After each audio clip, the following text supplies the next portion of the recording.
You are now listening to the LanceScurv Show, the boldest spot on internet radio.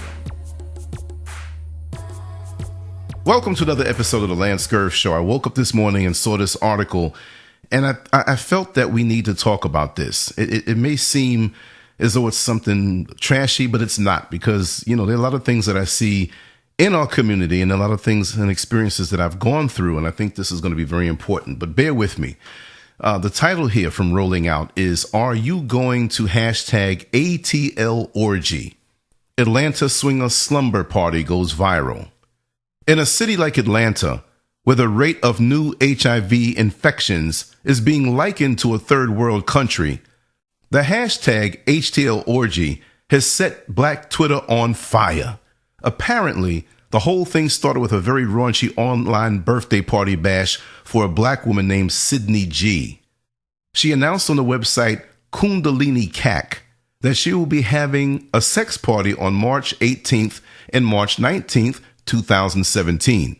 The prices for prepaid admission were single ladies $99, couples $175, and the single men $175. But according to the website, the prices may rise as the date draws closer. The first slot for 35 people filled up, and another package was added for an overnight slumber party. Participants were told that there will be condoms as well as full sexual expression and promises of great vibes, great ratchet music, amazing food, and swinging balls. The party is causing many to wonder if black millennials are taking the risk of HIV and other diseases seriously. Some feel that the drugs, Truvada, and the PrEP regime give them a license for carefree sex. 1 minute of sex can equal a lifetime of struggles with HIV or other sexually transmitted diseases. Yesterday, the hashtag HTL Orgy and Atlanta Orgy trended heavily on Black Twitter with some hilarious tweets. Here is what Black Twitter thinks about the upcoming hashtag HTL Orgy. This is a tweet from Naughty Head. When you're getting some bomb ASS head at the hashtag ATL Orgy, and she gets up off her knees and whips out her penis and says, "My turn now, Playboy." Okay, I'm going to quickly read through another article really quick because we mentioned Truvada, and many people don't know about that. Okay, the title of this is Truvada HIV in the Black Community. It's really quick. Today's millennials seem to be ignoring a dreaded disease because of a perception that everything can be taken care of with a pill. The disease in question is HIV/AIDS, and the pill that is changing the sexual behavior of many is called Truvada. Truvada is produced by Gilead Sciences and offers HIV protection in a pill. Wow. Truvada can be used for what is called PrEP, short for pre-exposure prophylaxis, the practice of using antiretroviral drugs to prevent HIV infection. In the past, the official recommendation for HIV prevention was abstinence and condom use. The pill is marketed to young gay men, persons in a relationship with an HIV-infected partner, and sex workers. From January 2011 to March 2013, over 1,774 people have filled prescriptions for Truvada. This number does not include several thousand who are in clinical trials for Truvada. Surprisingly, 50% of the prescriptions issued were for women. The rate of HIV infection is not slowing down, with over 50,000 new infections per year. These statistics include over 50% of men, with a high number of these men being black. Truvada costs an estimated $1,300 a month and may not be covered by insurance.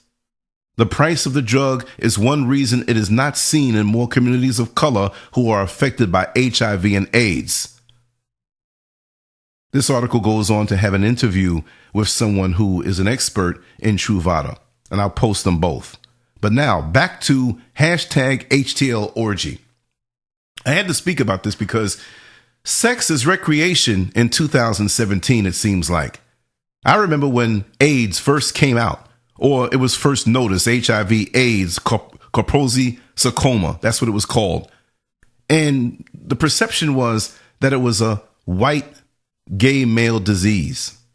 I grew up in New York City and came up in New York City, and I used to love to go down to Greenwich Village for their restaurants and just laid back feel. But it also happened to be the gay part of New York. I mean, gays are everywhere in New York City, but that was their area. Nobody bothered them there. It's like, if you go to the Village, you know there's a lot of gay stuff going on. But like I said, there were a lot of beautiful women who loved to go down there because they didn't get bothered and hassled as much. So when you went down there, you had a laid back feel. You had these nice cobblestone streets on Christopher Street and different shops. It was just a whole different world. And it was laid back. And if you were secure in your sexuality, you didn't have anything to worry about. It was really big fun. Anybody who knows the Village from back in the late 70s and early 80s will definitely echo my thoughts. That being said, those days back for me in my period of coming up, my teenage years in the late 70s, in the early 80s, things were different, right? You had that disease going out there, but it didn't slow anything down for heterosexuals. In Greenwich Village, it was more evident that you saw these men, usually white men, who looked sucked in like they just came out of a concentration camp. But when you saw a gorgeous sister and you wanted to step to her and talk to her, it didn't stop you because, the face of AIDS was a white gay male at that particular time. And slowly but surely, also, I would say, with crack cocaine coming out, big time, what was it, like 83, 84? Then all of a sudden, when AIDS started to seep into the black community, and I would assume, we had people who were using drugs and sharing needles, right? You had bisexual men who would go and lay up with men, and come back to their women and lay up. I don't have the statistics on that, but you all know the deal because too many of us know people who have been in that situation and have contracted HIV that way. And if there's anybody who would like to talk about this, please reach out to me. ScurvMedia@gmail.com. ScurvMedia@gmail.com. ScurvMedia@gmail.com. And we will have a discussion or a public show immediately. We don't play here at LanceScurv. Anyway, in that transition time, I feel that a lot of us got AIDS and we were broadsided because the face of it was a white gay male. So you had a lot of straight men out there who caught AIDS. I'm not just going to blame the women, but, the bisexual men or the drug users, that were women and the bisexual men that mess with innocent women at home who may have had affairs or who may have, stopped a relationship with that bisexual male, whether she knew he was bisexual or not, goes into a new relationship and all of a sudden this spreads. Now, we're not blaming just the women because the men were off the chain. This is one reason why they had to shut down the restrooms in the subway back in New York City. Back, I think, in 85, was it? Correct me if I'm wrong. But there was a lot of gay activity in the public restrooms in the subways of New York City. And I know because I would go into these restrooms and see 15, 20 men standing around, smiling at you. Like, who wants to go next? And you'd see one or two stalls where the toilets were closed or even open and men performing oral sex on each other. This is what I saw with my own two eyes. So this has not stopped because, I'm a bus driver here down in Orlando, Florida now. And we had a show earlier, a couple of months ago, where one of the cleaning guys said it right here, that's a big problem in the bathroom, that men go and they have their little signs and little ways of winking their eyes and looking at each other. And after a while, the handicap stall, it's a lot more space in there. Things are going on. This has been going on, and this is nothing new. It's not just about New York City. This has been going on for thousands of years. We understand that. But we have diseases now that can take us out. And to me, it's an engineered, controlled thing. Because if the Pope or Donald Trump, Barack Obama, if they caught HIV, Bill Clinton, trust me, they would live. Magic Johnson, people say, well, he has all of this money and he could survive. Does he really have HIV? Does he really have AIDS? Or is he a person who was chosen to change the face of AIDS because it was all about white gay males, and now we have this heterosexual, as far as I know, I've heard other, right? But we have this heterosexual male who's famous and a basketball player and a family man and black. So now it's been shifted over to us, and there's still a lot of white gay males getting it. But now when you think AIDS, it took a couple of decades to change it. When you think AIDS, you think black men and black women. So now we have hashtag HTL orgy. Now in the swinging world, I've had my brushes with the swinging world, as many of you who know me personally know. I know it quite well. I think I can speak as an authority on it. That has been going on forever. Now we know back in the 60s with the free love period, people had been doing this, and even before.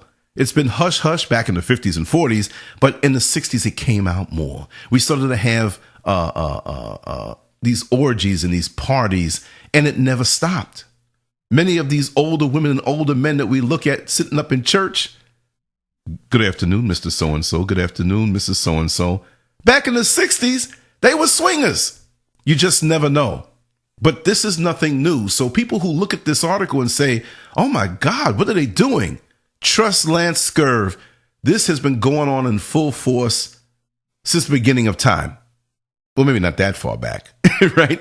But there is a secret level of swingers in the black community. And I will not blow anybody up. Please, people who listen to this show, who know that I know, I'm not going to say anything. But you will agree, and I'm not going to bash you because I've traveled through that world many years ago, right? But there are many elements to this at this particular time when we see our race being attacked on so many different levels. This party has been singled out because it went viral on Black Twitter, but there are parties every weekend. There are parties in Atlanta. There are parties in Orlando. There are parties in Texas. There's a whole heck of a lot of parties in New York. Any city. It's not just big cities either. It's small hick towns. Again, sorry to sound redundant, but go to Craigslist, go to personals, and look under the personals, under the different categories, and look at what's going on in your particular neighborhood, and you will be surprised. All right? That's your homework if you don't believe me. If you know, let's move on. But to me, it's almost like smallpox in the blankets. Now we have the mental, we have the physical, we have the spiritual, we have the emotional. Sex has become recreational. There are a lot of people out here who are sick, who look very healthy. The internet has helped to stir the pot and make sexuality raw, blatant, carefree sexuality something good to indulge in. But the diseases never left. The only way they leave is when the person dies. You know, nobody talks about the flip side of being wild. Because that's what it is. We got to be very careful. We have enough against us. We complain and we talk about the police brutality and how they're shooting us down. But we're shooting our own selves down by indulging in crazy sex, unprotected. And they say that at these sex parties, we provide condoms. But do you think when lust takes over, in the heat of the battle per se, that we're going to turn around because lust is a thing that blinds you? You go in thinking sensible, but you're feeling excited. And then you're getting it on with somebody. You're doing something, maybe even multiple partners. You might be a guy who wanted to be with 2 or 3 women. Now you have the opportunity. The condom breaks, but the thing feels so good. These 3 women are doing different things to you, stimulating you. I'm being raw. I'm not being nasty. You're inside one of them. The other one is orally servicing you and the other young lady you're inside of. The other one is licking your chest. You're in a frenzy with pleasure. You never felt this much before. Sorry to be so graphic, y'all, but this is what goes on. The condom breaks.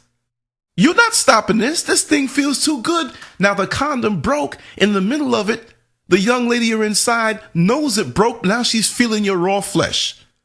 Now your brain, you're like a crackhead now. You're being stimulated on so many different fronts. And you keep on going with what you do. And it felt like the most glorious thing that you've ever experienced in your life. You finally realize your fantasy, and you've overloaded your brain with this sensation. You are now a crackhead. You are a sexual crackhead. And now you want more of this. Normal sex with one woman on an emotional level where, are you going to commit to me? Are you going to be there for me? Are we going to die old together? That doesn't even seem right now. I don't want to commit to nobody when I can go with them other 2 or 3 chicks and do all this freaky stuff. And while you were doing it, you're looking up at the screen and watching porno. You're intoxicated. You have liquor inside of you. Maybe drugs. I've never messed with the drugs and stuff, but I can relate. I'm telling you all, because this is what happens. And so now on an emotional level, we are damaged. And I'm speaking from a man's point of view, but women, it can be the same thing because they get turned out on these scenarios. Oops, I'm knocking stuff over here. I'm getting too passionate, right? But they get turned out and they're damaged, but it doesn't mean you can't be repaired. And I'm not calling any of my friends from the past or saying that you're damaged, because we all can get damaged, and it doesn't have to just happen in an orgy, right? But now let me speak from a man's point of view. You ain't committing to nobody. You got to have more of this. But there's no police officer that can pull you over and say, oh, you got caught with 3 grams of lust. You're going to jail. You can still be that church deacon. You can still be that educator. You can still be that family man. You can still be that decent young man who never got locked up and never did anything bad. But you have a secret desire now. And it just might lead you to death. And many of us have secret lives, right?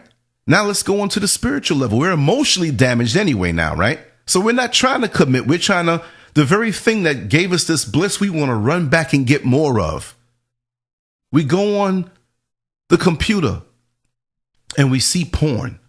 Why is porn given out so easily now? Why is it so easy to get whatever it is to see in front of you, to titillate you, to draw you to that?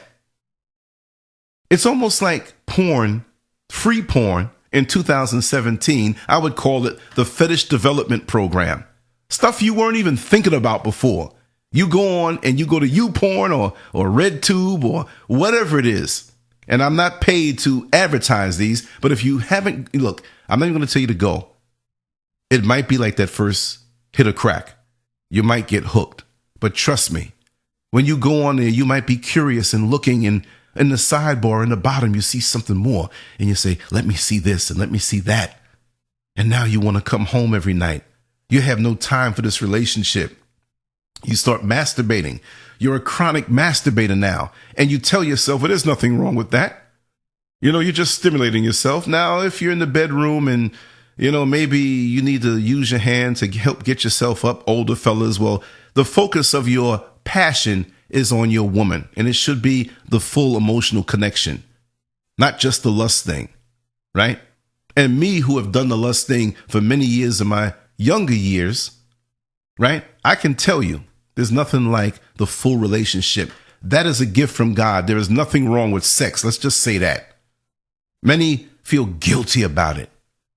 And let me tell you something. When you were raised a certain way to feel guilty about sexuality and it wasn't explained to you, and you tested your vehicle on the track of life and ran into a wall, that's a crime when the people who are bringing you up don't explain it to you. Because when you go out there and you mess up, not by doing it, but just by indulging in it maybe the wrong way, it's not going to be brought to you the wrong way. It's almost like having a kid, go ahead and experiment in the kitchen and cook a meal. You know how mommy did it.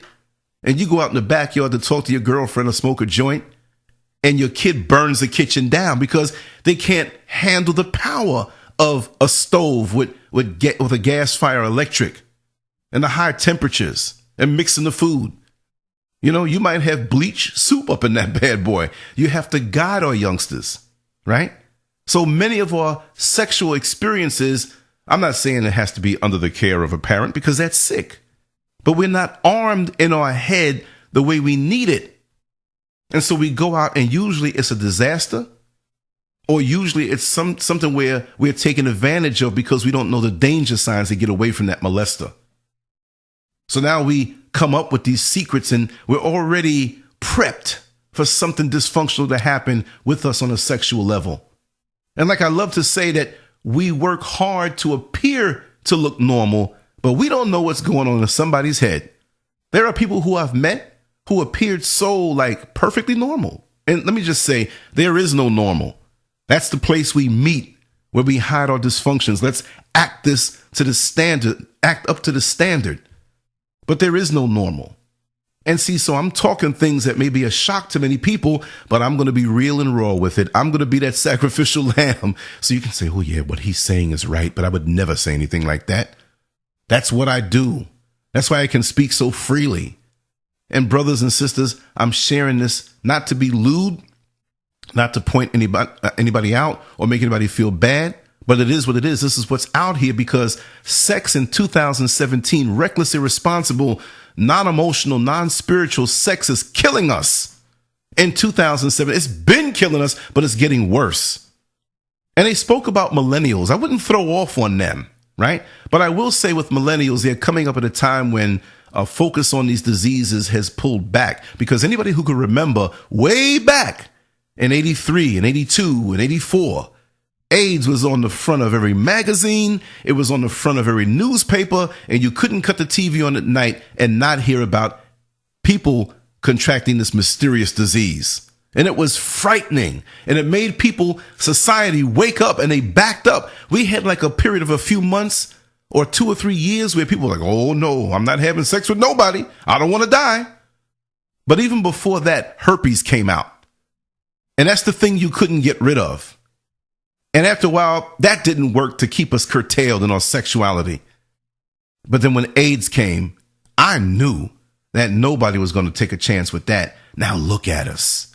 Instagram hoes. I'm not calling our sisters hoes, but we have women who put themselves out there. We have men who put themselves out there on a physical level. Prostitution is not in the street anymore. It's on the computer. It's on your phone. Go to Instagram. Go to Facebook. Not even so much Twitter, but it's there also. But you see these juicy pictures of these women half naked. And these guys hit them up. And ladies, you know, you can have a nice, decent, professional picture up. And in your inbox, you have men sending you pictures of their penises, showing you how dysfunctional they are because porn has gotten to them in their head. And they're looking at you as a sexual object. Because we as a people, let me tell you something, a study was done years ago, many years ago. My dear friend Angelo Bishop, I can put his name out there. We grew up together on my Instagram when I went to New York City. You see some pictures of us together. But he told me, because he was always telling me interesting things growing up. He's 4 years older than me. But we always got along. And he said, Lance, and this was back in the 70s when he told me this. He said a study was made that when an animal feels as though it's about to die, when it feels it's about to be killed, it starts to have sex. Not all animals, under every circumstance. If something's chasing you, you're not going to stop in the middle of being chased by a panther or a cougar or some type of lion and say, well, let's start having sex. No, you're trying to save your backside. But when that sense of danger is looming over your head, it's something in these animals that makes them want to have sex to procreate, to recreate, so the species can last. Well, I find it to be very interesting because guess what? Look at us in the black community, under siege. We have that sense of doom for the most part. Now, many people say, I don't live like that. I live in Prince George's County, Maryland, and I don't have that sense of doom. Well, of course you won't. But that's not everybody.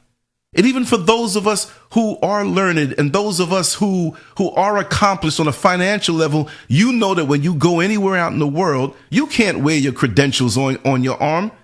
And it doesn't matter because to this society, you're a nigga anyway. Like Don King said, you're a nigga till you die. If you're a poor nigga, you're a poor nigga. If you're a rich nigga, you're a rich nigga. But you never stop being a nigga. That's what he does. It's true. I'm not throwing the N-word around. This is a vicious time. Look at the things that Donald Trump has said. He's president. His father was a Klansman. They had apartments that they didn't want to rent to black people. He's president. That was the past. Well, I mean, they can do what they want. Bill Clinton gets head in the Oval Office, and people love him. They forget. But sex now, it's our escape. Come on. Those of us who are broke, those of us who are trying to figure out a way to pay this month's bills or last month's bills or just paying something just to keep the lights on. That's stressful enough. Oh, I got to hurry up and get downtown and get this money to the electric company because they're going to cut my lights off at 5 o'clock. That is stressful. And then now you borrowed the money to pay the light bill, but then the rent's coming up in a few days. So you have maybe a day where you can escape. So, I don't do this, but many brothers will grab a joint and get some liquor or get some substance to escape the stress. But even that costs money. And many of us don't do that. So what's the next best drug? Sex. You're broke.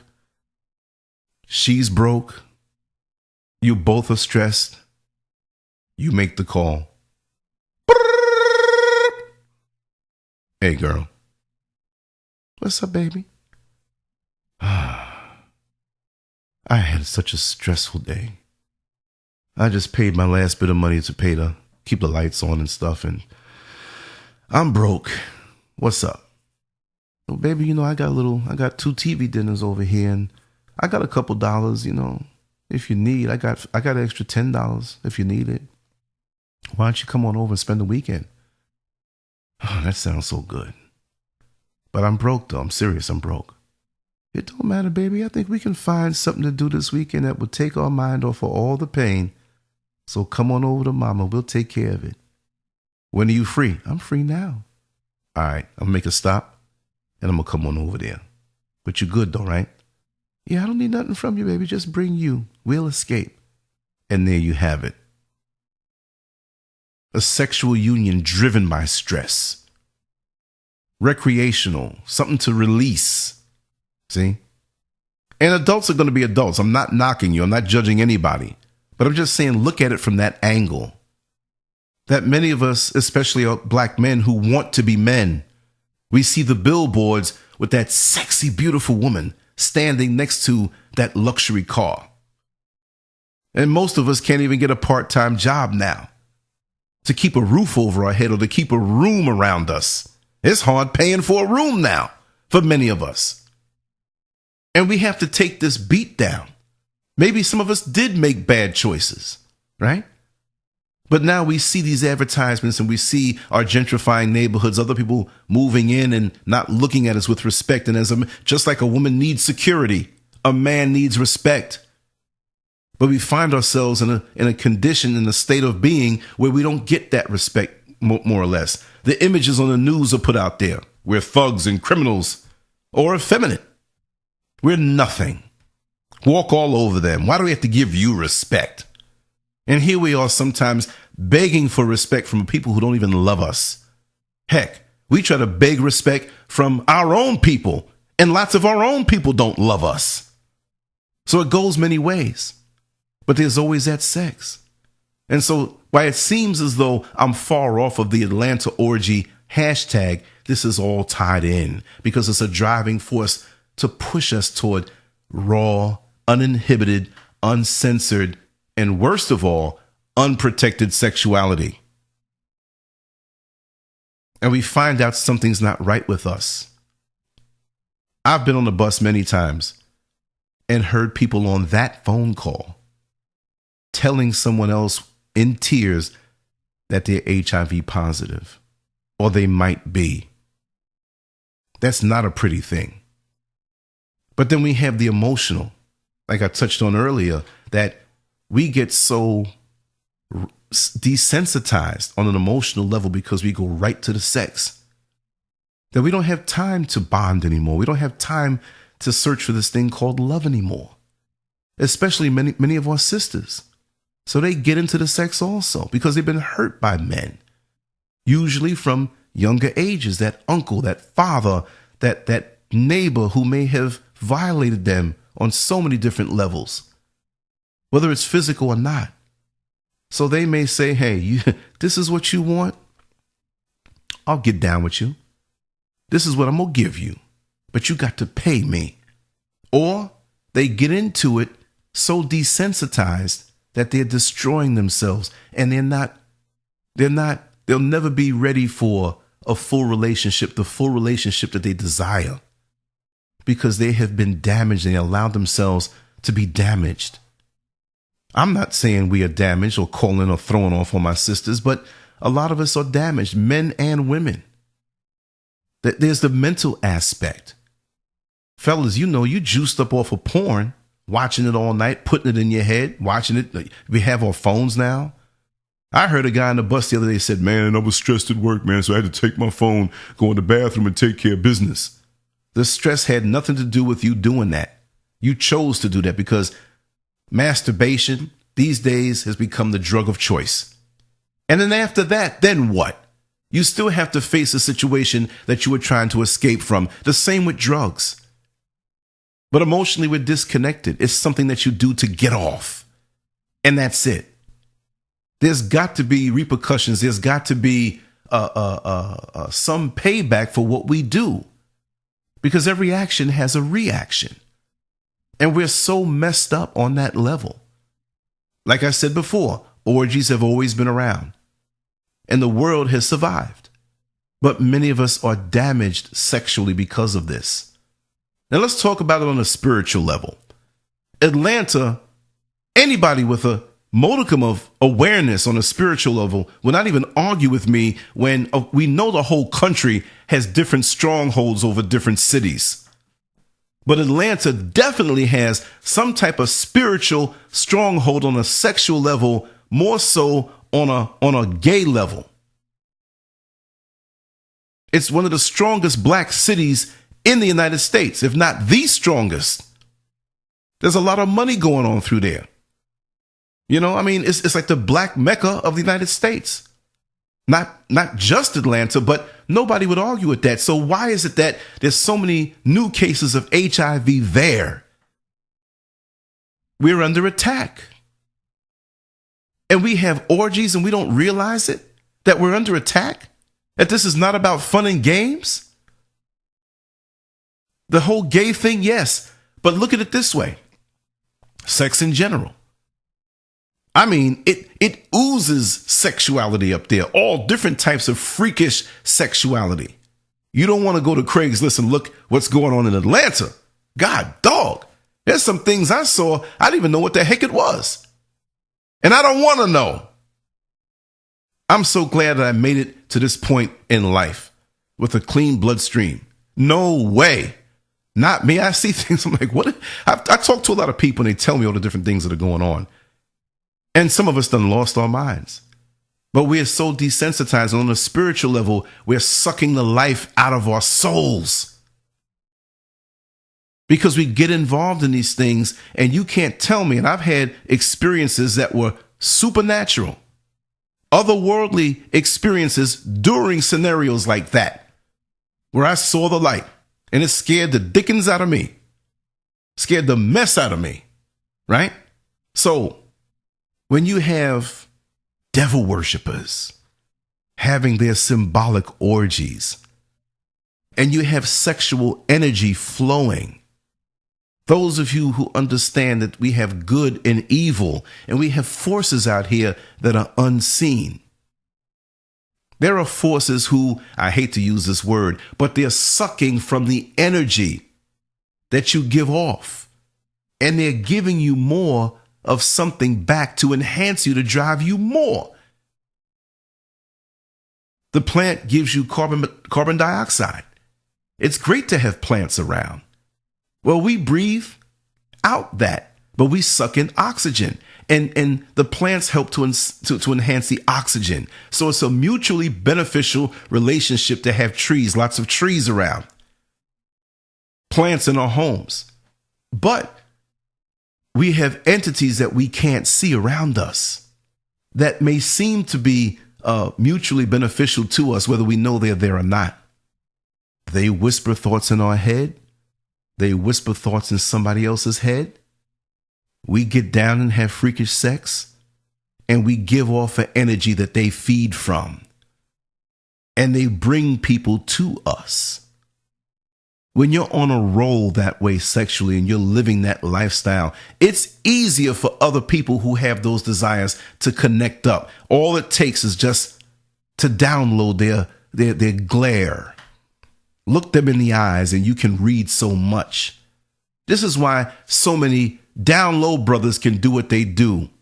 They can look at the next man and throw off something, throw off a signal, a frequency, and the other man catches it without saying a word. They're in the public restroom in the mall, one on his knees or the other one bending over, and they're doing their thing and didn't even utter one word, didn't even say a mumbling word. Come on, y'all. I'm not saying all gay men do this, right? But many of the gay men who are listening, tell me, leave it in the comments section. And it's not just gay men. It's everybody. But it's more evident because men have more aggression in their sex drive. And when it's directed at each other, it ain't going to take that much. Of course you have aggressive women out here. I have women come on to me on the bus and whisper in my ear what they want to take me home and do to me. And try to slip me a piece of paper. This is where I live. This is my number. If you don't call, I don't hate you. I didn't lose no love for you, but this is how I'm feeling. If you want this, listen, brother, take a little detour by me tonight for about an hour. Nah, I'm coming home. Mrs. Scurv's kitchen is too good and I love my wife too much. And I want to live. I don't want to die. I made it to 54 years old in a couple of weeks. April 8th, y'all. Send those birthday wishes. Download the LanceScurv app. It's free. But that spiritual level, we're desensitized. We're not aware of what's around us. And don't think that I'm not trying to spook you out, but don't think that when you're locked away, watching your computer late at night, stroking yourself, or whether you're in the bed, masturbating, that there are not entities around you feeding off your energy. And then they're not going to be good. This is why when you try to struggle with that, because the desire for sex is good in the proper context. It's a gift. It's a divine gift from the universe, but it's being abused. But let me tell you something before I go, because I didn't even want to go on this long. But whenever you find yourself masturbating and thinking about a fantasy, because you're daggone sure not thinking about the stock market when you're doing that. You're daggone sure not thinking about the soccer game that you saw when you're doing that, unless you have some kind of soccer fetish. I love soccer balls, right? But when you're doing that, you're not the only one in the room. There are entities around you. I'm not trying to freak you out, but there are things around you, and they will fuel you, like I said earlier. But what you're looking at, they know. I sound crazy, right? But I want to hear what you have to say about this. If I'm stroking, watching, let's say, for example, I have a fetish for like fat white grandmothers or midgets, right? And this is what I'm masturbating and looking at. And I'm all into it. I'm going to have the dope orgasm. But then again, now the message has been put out to the universe. Guess what? Within days, if not the next day, I'm going to see that fat white granny checking me out, or that midget checking me out. And I'm going to say, oh my God, this is what I want. And you start talking. And you find out that there's an attraction. And it's just a matter of time, quick time. The bottom line is this. No, I'm not into fat white grannies, y'all. I just said that for effect because we have so many different categories of porn out there. It's unbelievable. And that's to hook you in. Whatever you're into is to hook you in and arrest your mind. And you look around and you thought you're doing something innocent, but for 2 or 3 hours, you're sitting here in the cyber world, giving your mind a blast. 2 or 3 hours that you could be cleaning your home, reading a book, aligning yourself righteously, preparing food, proper food to eat for your body, absorbing something righteous. But it will be sent to you. The very thing that you want will be sent to you to trap you. So, fellas, you got to tell me, some of y'all ain't that good. None of us ain't that good. But the very thing that we desire will come at us because those dark forces know what it is that strikes our mind so hard. That's what it's all about. So when you have a situation like an ATL orgy and people pay to go there, couples, single women, and men. And it surprised me that they charge for the ladies to come, because ladies in these situations are usually let in free. But regardless as to how they set their thing up, pull back. Understand that this is a small issue, the orgies, because it's always been going on. What's the bigger picture? We're under attack, people. We're under attack from drugs. We're under attack politically. Legislation is being formed now against us while we're distracted with the reality TV shows. We're hating on each other. We're on YouTube battling with each other as our precious lifetime goes by. So our productivity has been arrested, shut down. Those of us who have made it to where we don't have to worry about the light bill or the electric bill or next month's rent or mortgage. We have these issues. We're all sexual beings. Yes, there's nothing wrong with that. But when we find ourselves out of control and not able to keep ourselves proper, it makes it easier for the oppressor to move on in and use our desires against us, so that in the end, he's the only one standing.